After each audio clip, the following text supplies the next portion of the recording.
Saudações pessoal, bem-vindos a mais um vídeo do canal Ele Agriou, o canal em torno da cultura e patrimônio em Moçambique e em África. E como de costume, nós trazemos hoje mais um tema, desta vez em estúdio e para uma entrevista, na verdade, com alguém que tem estado a estudar um dos elementos muito importantes da cultura do norte e um pouco do centro do país. Falo sobre os ritos de iniciação. Então estaremos com a entrevista hoje com alguém que tem estado a estudar isso no âmbito da sua monografia de culminação de estudos. E apresento-vos, hoje estaremos cá com a Virginia Mimbiri, que é quem está a fazer esse trabalho interessante sobre os ritos de iniciação na ilha de Moçambique. Virginia, muito obrigado por ter aceito o nosso convite para estar cá no canal e abordar sobre este tema. Seja bem-vindo ao canal. Podia apresentar-lhe para o pessoal que ainda não o conhece? Muito obrigada, boa tarde pessoal. Quero agradecer pelo convite de estar aqui no estúdio de Ele Agriou. Chamo-me Virginia Mimbiri, sou estudante da Uniluro, cá na ilha de Moçambique. Estou aqui para conversar um pouco sobre o meu tema de final de curso, a minha monografia, e muito obrigada por esse espaço. Obrigado nós, Virginia. Na verdade é uma oportunidade para conhecermos um pouco mais. Eu acho interessante, nós não costumamos a ter cá estudantes que estão a desenvolver monografias, mas eu achei realmente o seu tema interessante, que é sobre os ritos de iniciação, que é uma forma também de conhecermos a cultura do norte e um pouco do centro de Moçambique. Se calhar há outros lugares também onde tem esse tipo de iniciação. Para começar, Virginia, já sabemos que o que sabe-se é que, como eu estava a dizer antes, os ritos de iniciação fazem parte da nossa cultura. São uma prática cultural. Mas podia tentar nos ajudar a definir o que seriam ritos de iniciação? Certo. Ritos de iniciação são práticas tradicionais que, na verdade, têm acontecido mais na zona norte de Moçambique. E esses ritos de iniciação são uma forma de educação e socialização aos rapazes, assim como as raparigas. Acontecem de uma forma dividida, não são juntadas para os rapazes e as raparigas. E até se formos a perceber é que os rapazes geralmente vão aos ritos de iniciação uma vez e as raparigas têm sido um pouco faseado. Então, é um pouco isso sobre os ritos de iniciação. Mas não percebi. Está a dizer que com os rapazes é apenas uma vez? Sim. Em toda a vida, apenas uma vez? Pois. E as meninas, as raparigas, como é que é? Está a dizer que é faseado? Quer dizer, é uma vez, mas com fases, ou são várias vezes na vida? Na verdade, são várias vezes na vida. A primeira vez, quando começa a menstruar, tem os primeiros ritos de iniciação, que é aconselhamento, quando está a noivar e durante o casamento. Ok. Então, digamos que são iniciações de novas fases de vida. Com certeza. Agora, para os homens, por que os homens não têm essas iniciações? Para os homens, por que é apenas uma vez? Bom, não saberia responder isso. Eu estou agora a estudar sobre os ritos de iniciação femininos, então não tem como explicar. A sua especialidade é ritos de iniciação feminino, ok? Foi. Bom, mas qual é a importância desses ritos para as próprias comunidades, né? Qual é a importância dos ritos de iniciação? Bom, os ritos de iniciação são muito importantes, como estava a dizer na própria definição, o que é isso, né? Que na verdade são práticas de socialização e de educação.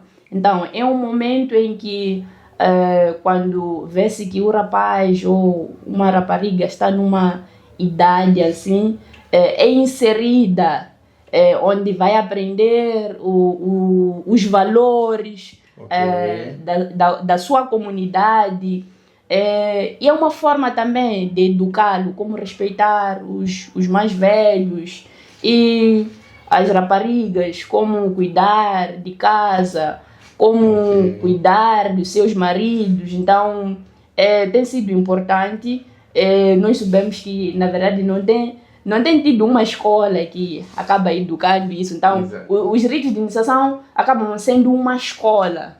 Então, uma escola tradicional. Sim, uma escola tradicional. E se formos a ver aqui, mesmo a educação formal surge agora. Os ritos de iniciação vêm de geração em geração.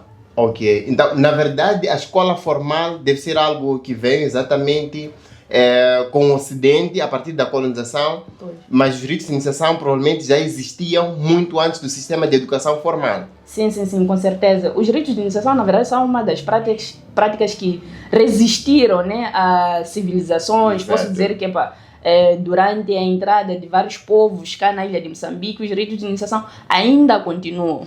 Ok. E atenção, pessoal, porque a ilha de Moçambique realmente teve povos sucessivos, desde os povos da Ásia,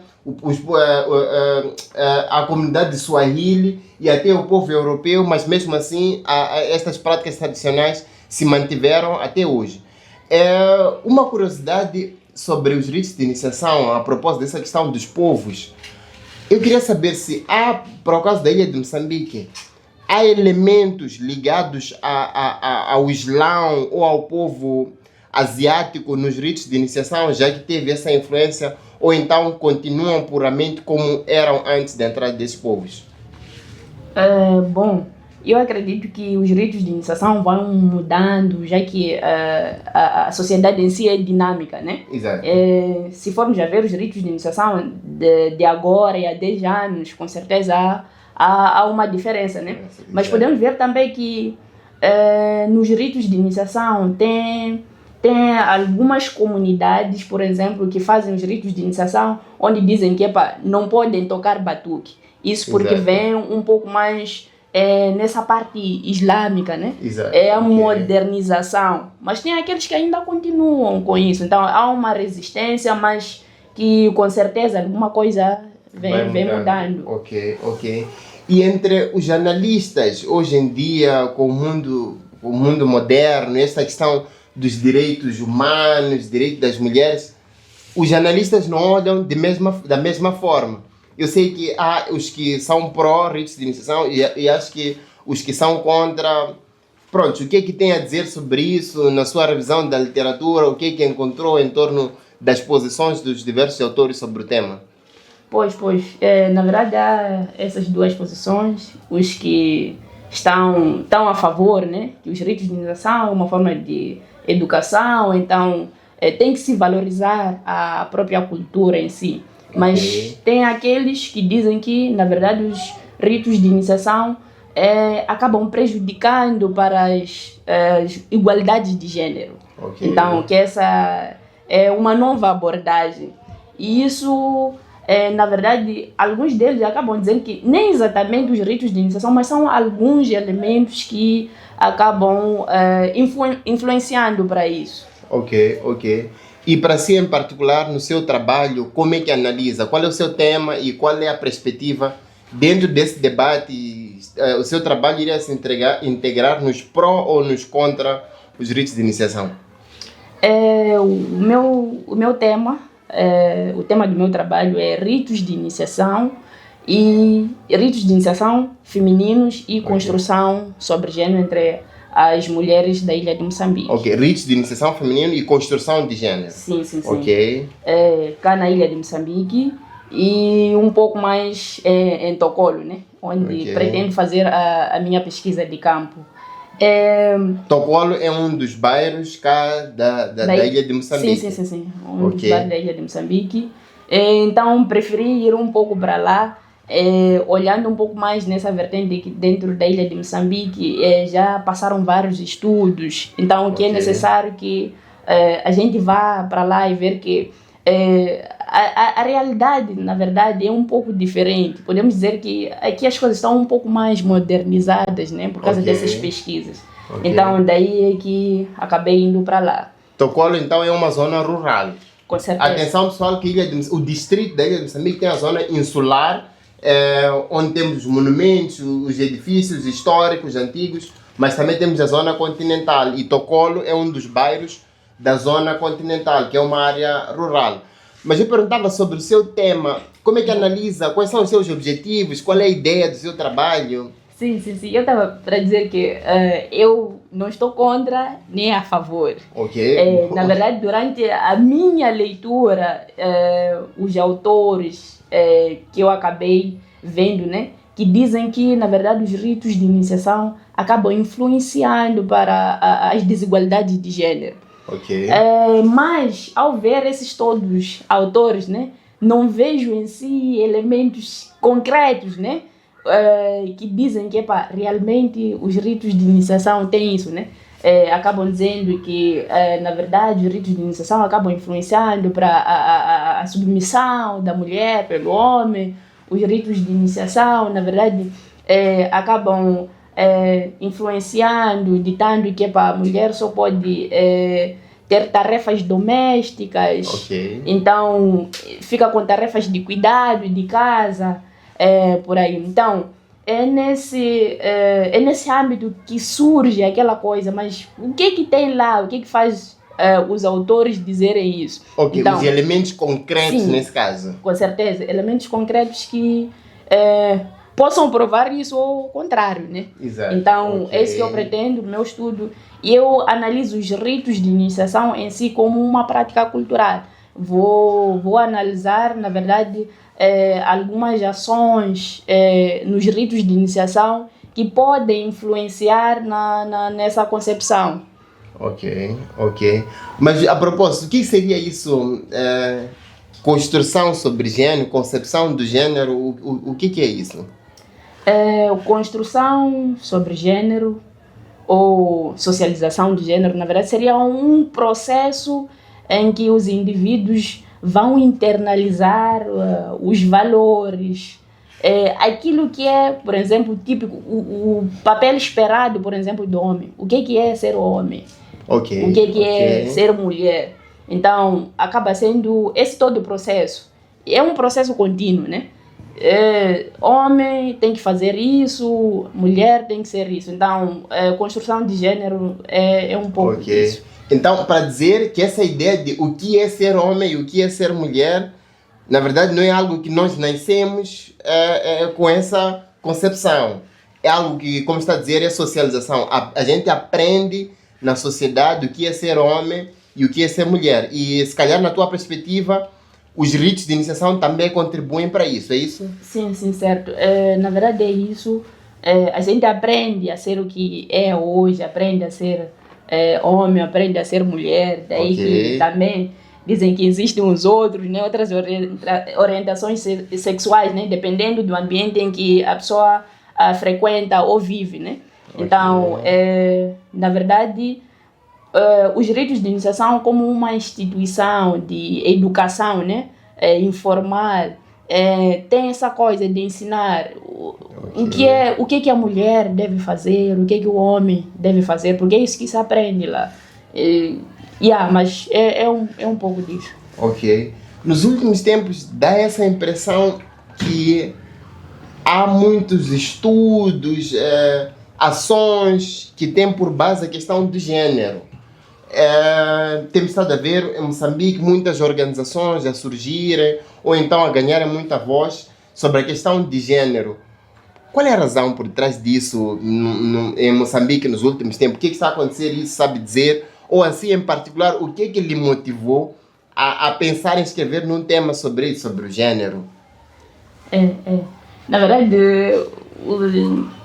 esse tema sobre gênero é um tema atual, né? Assim como os ritos de iniciação. Se vamos ver é que a mulher, na verdade, ela sempre foi vista como um sujeito, assim, como se, por exemplo, fosse a mulher precisasse, por exemplo, de ajuda, alfabetização, educação, mas sem olhar a relação, por exemplo, que a mulher tem com o homem, essa diferenciação dos papéis, né?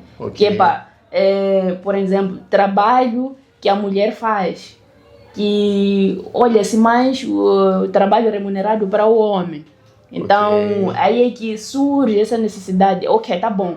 É pobre. Por que é pobre? Em que meio esta mulher vive? Então, daí é que surge esta necessidade. Ok. Então, no sentido de não só olhar a pobreza, mas olhar pobreza feminina. Pois. Não só olhar, vamos lá, sucesso estudantil, mas sucesso estudantil feminino. Então, trazer essas novas abordagens também, como uma outra categoria também de análise dos dados. Uma curiosidade, a Virgínia é estudante de desenvolvimento local e relações internacionais.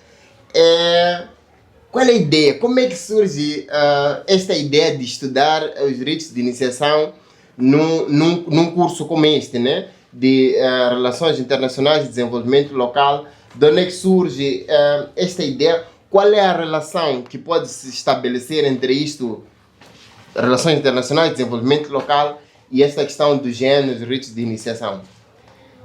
Primeiro talvez responder a questão de como é que surge, né? Na verdade, essa ideia de estudar sobre os ritos de iniciação surge quando tive a oportunidade de escrever um artigo junto da minha docente Angelina, aproveitar e agradecer. Tem sido bom trabalhar com ela. Quando eu olho assim minha experiência acadêmica, é um espelho, né? Ela é um espelho que eu olho assim e digo, quero chegar ali. Então, como se chama ela mesmo? Angelina Barros. Professora Angelina Barros. Professora Angelina Barros, então aí vai o agradecimento da Virgínia pelo trabalho que está a fazer. Realmente nós precisamos de inspirações, pessoas que servem de modelo, né? E no seu caso, pelo menos na área acadêmica, é esta professora. Então, estivemos a escrever um artigo juntas. Esse artigo falava da gestão menstrual cá na ilha de Moçambique. Então, daí eu tive o privilégio de ter esse contato com a cultura daqui. Ao estudar isso, percebi que, na verdade, quando a rapariga começa a menstruar, tem que passar de uns ensinamentos. E é aí onde já vamos falar dos ritos de iniciação, como pode usar o penso ou o pano higiênico, quantas vezes lavar, como sentar, como se cuidar. Então, esta é a primeira fase que se referiu Santo, que vai em fase, esta é a primeira fase dos ritos de iniciação. Pois. Então, daí tive contato com as conselheiras, daí é que já surge essa ideia, mas como é que eu posso dar continuidade? Como é que eu posso falar disso? Então, nessa formulação, surgiram os ritos de iniciação. Então, foi aí onde surge. E perguntava a ligação entre os ritos de iniciação e o meu curso, né, que é Desenvolvimento Local e Relações Internacionais. Esse é um dos fatores que a gente pode ver importante para o desenvolvimento de uma determinada comunidade é a cultura em si. Nós sabemos que a cultura da pessoa é o perfil daquilo que vai pensar, que vai levar ao desenvolvimento, assim como não. Então, daí é que surge, daí é que há essa ligação. Se formos a ver ritos de iniciação, o rapaz ou a rapariga aprende a ser na sua comunidade. Exato. Então, se falamos também de construção de gênero. Então, são aquelas ideias que vêm dos ritos de iniciação e eu sou formada em aquilo que eu sou hoje. Sou mulher, porque eu fui ensinada a ser mulher. Isso pode vir a influenciar, como, por exemplo, a mulher tem que ficar em casa, a cuidar da família, a cuidar do lar, a cozinhar. Então, isso pode influenciar para o desenvolvimento, assim como não. Então, como a mulher tem que ficar, por exemplo, em casa, nunca pode sair sem deixar um almoço, um jantar. Então, isso vai influenciar. Eu prefiro trabalhar, um trabalho formal, ou fico em casa, porque tenho que cuidar da família. Então, esses todos prós acabam acabam influenciando no desenvolvimento local. Nós podemos ver numa casa que vivem, por exemplo, 8 mulheres e 2 homens. Se calhar só um homem que trabalha ou os 2 é que trabalham. Então, como é que fica isto? Então, na verdade, é essa ligação que eu vejo, não está muito fora, ok, sim. ok. Na verdade, é interessante perceber essa perspectiva de desenvolvimento local, porque a Virginia está a mostrar aqui, quando a gente pensa no desenvolvimento, a gente corre imediatamente para se calhar, medições econômicas. Pois. Mas a Virginia está a trazer um dado interessante aqui, que é o capital humano. Primeiro, como é que a pessoa compreende a si e a sociedade em que está. E depois, como é que essa compreensão de si vai influenciar no desenvolvimento, que é o que está a dizer, por exemplo, que é um cenário muito comum em zonas como a ilha de Moçambique, principalmente em zonas rurais, que temos, como a Virginia estava a dizer, temos 10 pessoas em casa, somente 2 trabalham, às vezes somente uma trabalha. Então eu acho que é interessante esse tipo de abordagens, né? Mas no seu trabalho em específico, qual é? Agora vai para o campo, a Virginia agora vai para o trabalho de campo.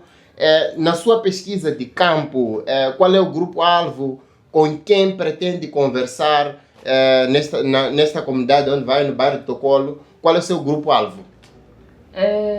Eu vou trabalhar com as mulheres que já passaram pelos ritos de iniciação, principalmente que passaram desde 2000 a 2010. 2000 a 2010? Sim. Okay. Como estava aqui a explicar essa questão de construção de gênero, como funciona, né?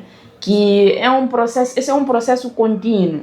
Então, é importante estudar, ou tem alguns autores que dizem que nos ritos de iniciação é bom que se estude vamos dizer, anos que a pessoa deve passar muito tempo, que é para poder se estudar a partir de 5 anos para frente, que é... 5 anos depois do fenômeno ter ocorrido. 5 anos depois dos ritos de iniciação, okay. Porque aí a pessoa já tem, vamos dizer, internalizado, já sabe como funciona, não está naquele choque de novidade, e até porque depois deste momento as mulheres ou as raparigas têm a oportunidade de poder participar de outros ritos de iniciação. Exato. E isso acaba fazendo que elas compreendam outras coisas que não puderam compreender naquele momento. Porque tem outras que chegam ali, é hoje, ritos de iniciação. Exato. Então, é mais ou menos por aí. Então, decidir um distanciamento temporal que é para poder perceber melhor. E tem aquela questão que disse que não pode se falar, por exemplo, para outra pessoa que não passou dos ritos de iniciação. Então é mais ou menos por aí. Exato, eu ia perguntar isso mesmo, porque há sempre essa ideia de que não pode se falar sobre os ritos de iniciação. A propósito, pessoal, conversem conosco, deixem os vossos comentários daqui, principalmente para aqueles que já participaram dos ritos de iniciação, ou mesmo os que não participaram. Qual é a vossa opinião sobre ritos de iniciação?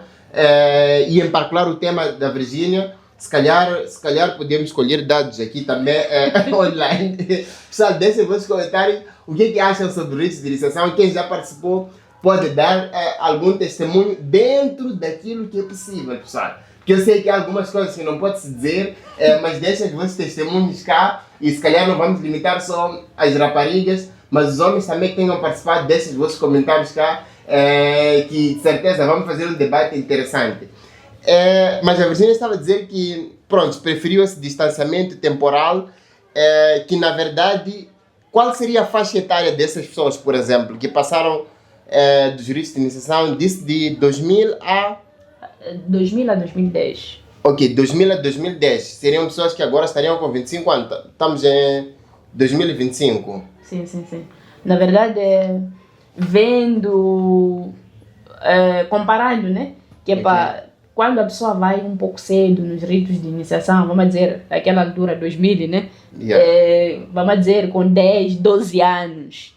Ok, porque a data, o período, a idade de entrada é 10 a quantos anos? Para quem vai nova, né? Ok. Por aí 12 anos. Ok, 10 a 12 anos. 10 a 12 anos. mas hoje em dia, com 13, 14 anos, começa Também. a sair para os ritos de iniciação, porque na verdade hoje em dia acaba se reduzir, ou as raparigas vão um pouco tarde por causa dessa questão, é criança, então, Ok, então seriam pessoas que agora estariam por aí a partir 25 de anos. 25 anos para frente, né? Sim. Ok. Boa, mas como é que vai ser a sua pesquisa? Como é que imagina estas questões éticas da pesquisa e as questões mesmo de tradição? Acha que as pessoas vão partilhar? Eu não sei quais são as perguntas que tem lá, mas as perguntas que elaborou, acha que serão daquelas que não vão tocar em segredos da comunidade, coisas que não podem ser divulgadas? Como é que é? Questões éticas da pesquisa, como é que é? Questões na verdade, esse é um desafio. Exato. E com certeza, às vezes não tem como não tocar, né? Vou tentar fazer o meu máximo, que as questões, por exemplo, que não podem sair, eu não vou tirar. Posso ficar a saber, mas não posso divulgar a própria informação, né? Okay. E claro, para pesquisa, para questões éticas, haverá os termos de consentimento. E também para essa questão de que passou, se fala para as pessoas que já passaram dos ritos de iniciação. Como sabe, eu não sou daqui da Zona Norte. Exato. E a Virgínia é do Sul, Centro-Sul, sim, ok. Então, sim, por questão da língua mesmo, terei um assistente de campo que tem domínio da língua local, que é Makua, e também que é uma pessoa que passou dos ritos de iniciação. Então, e também foi por isso que eu decidi escolher essa faixa etária dos 25 anos, que aí é um pouco de facilidade em passar a informação, que é um pouco difícil quando a rapariga acaba de entrar dos ritos de iniciação. Logo este ano passou, então é um pouco difícil trazer a informação. Às vezes a informação é um pouco insegura, então é por aí. Ok. E pronto, pessoal, já vamos ao fim da nossa entrevista. Quais são as suas expectativas agora? Como é que vai para o campo? Como é que se sente agora que vai para o campo? Como é que é? Quais são as suas expectativas atualmente? Na verdade, esse é um desafio. Como tinha dito, a questão de língua. E eu espero que tudo possa correr bem no campo. Eu penso que a minha vantagem de fazer esse estudo é que não passei dos ritos de iniciação. Penso que isso não vai influenciar. Eu estarei para lá a perceber o fenômeno, que é diferente de uma pessoa que já passou lá. Mais ou menos neutra, uma posição neutra. Então vai ser isso, até que já fiz o reconhecimento do campo. Então vi que, na verdade, a realidade de Tokolo e cá na ilha de Moçambique é um pouco diferente. Então, eu espero aprender muito e que vou aprender muito. Isso. Ok, bom. E para finalizar, Virgínia, não sei a quem queria agradecer. Já mencionou a sua professora, Angelina Barros. Não sei a quem mais queria agradecer, que tem estado a apoiar nesse trabalho, não sei, da família, fora da família, institucionalmente. A quem mais gostaria de agradecer aí? Na verdade, eu gostaria de agradecer muito a docente Angelina. Mais uma vez. Mais uma vez. E que ela é que tem me ajudado muito. O que eu gosto muito dela é que sempre que eu mando mensagem, ela sempre responde.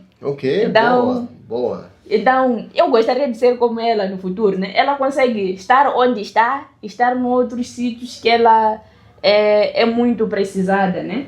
Exato. E também aproveitar, agradecer um agradecimento muito especial à minha docente também, que virou minha família, a docente Bernadette. Um beijinho, docente Bernadette, a minha segunda mãe. Lá na ilha de Moçambique, então foi uma pessoa muito especial. E é docente então, também da sua faculdade? Eu docente foi sua também, professora? Sim, foi minha docente na cadeira de Cultura e Sociedade. Então, é por isso que eu agradeço muito a ela, porque pertence à faculdade, né? Então, muito obrigada. E é tudo. E, em especial, agradecer a minha família, né? Que graças à minha família permitiu que eu estivesse na faculdade, me deu tempo. Eu ia para a faculdade e também me deixavam sair para os trabalhos da faculdade, né? Então, é um agradecimento especial, beijinhos. E essa questão do gênero, a propósito, toda a gente vê as mulheres na rua, na televisão, a falar do gênero, a gente coloca essa pergunta, mas como é que é ela em casa? Nós vemos a Virgínia aqui a falar do que construção sobre gênero, as mulheres, a mentalidade que tem e tal. Como é que acha que o ambiente familiar na sua casa permitiu ou influenciou que tivesse essa posição, esse interesse, aliás, de querer estudar sobre o gênero? Está aqui a dizer que a sua família permitiu que frequentasse a universidade, chegasse onde está. Não houve uma construção de gênero, digamos, negativa no seio da sua família? Como é outras que ligar a mulher a somente tarefas domésticas? Como é que é essa questão de gênero na sua família? Isso é muito interessante. Na minha família, na verdade, tenho tido muito apoio do meu esposo. E graças a ele estou aqui. Isso já começou há muito tempo, então tudo que foi a questão de escola, vida em si, ele tem me ajudado muito. Eu lembro que mesmo na escolha da área a seguir, eu estava indecisa. Isso ainda é Maputo. O meu primeiro curso que eu fiz foi ação social, né? Então ele me disse, para lá, pensa, o que você quer? Será que realmente é isso mesmo? Então, acho que estava para fazer medicina na altura, né? E lembro que uma vez eu ouvi esse curso de ação social na rádio. Então eu disse para ele, eu ouvi um curso que eu acho que dá, né? Então, depois disso, fiz o curso e de lá até cá tem me ajudado muito. Até mesmo para poder entrar aqui na faculdade. Então foi graças à ajuda dele e à compreensão dele. Claro que eu imagino que não foi fácil, né? Mas de tudo ele tem me apoiado nesse trabalho, em outros trabalhos, em outras coisas que eu tenho concorrido, né? Na verdade ele tem me mostrado que é possível fazer as coisas. Então eu acho que cá em casa a gente tem ultrapassado isso. Se calhar é por isso que eu quero estar aqui nesta área, que é para poder mostrar para as outras mulheres que é possível, né? Estudar e ao mesmo tempo estar aqui com a família feliz. Temos uma filha, então não foi fácil gerir a faculdade porque ela ainda era muito nova. Mas consegui terminar a faculdade, só falta defender. E estou aqui onde eu estou e agradeço muito a minha família. E meu agradecimento também é especial à minha mãe falecida, que graças a ela estou aqui, o empenho que eu vi que ela fazia. Então acabei levando esse espírito, né, de sempre correr atrás das coisas como ela foi. Então, muito obrigada. Membros da família da Virgínia também, se puderem, comentem cá, deixem os vossos comentários aqui sobre ela, deem o vosso testemunho sobre aquilo que ela está a dizer. E, Virgínia, então, pelo que eu percebo, o seu interesse por estas áreas sociais já vem há um tempo, né? Falou aqui desse curso de ação social. já vem há muito tempo, então é a sua área mesmo de interesse. E o seu esposo também está nessa área das ciências sociais ou não? Ele está nas áreas das ciências sociais, sim. Ok, boa. Ele é um historiador. Historiador, ok. Então, um abraço aí para o esposo da Virgínia. Pessoal, ficamos aqui com a nossa entrevista. Se pudermos, nós vamos acompanhar o trabalho de campo da Virgínia nos próximos vídeos. Então, espero que tenham gostado desta entrevista e não esqueçam, pessoal, subscrevam o canal. Eu sei que tem muito pessoal que tem estado a ver os vídeos, mas pessoal, quando verem os vídeos, não esqueçam de deixar o vosso like, subscrever ao canal e deixem os vossos comentários, assim podemos interagir. E até a próxima. Tchau, tchau.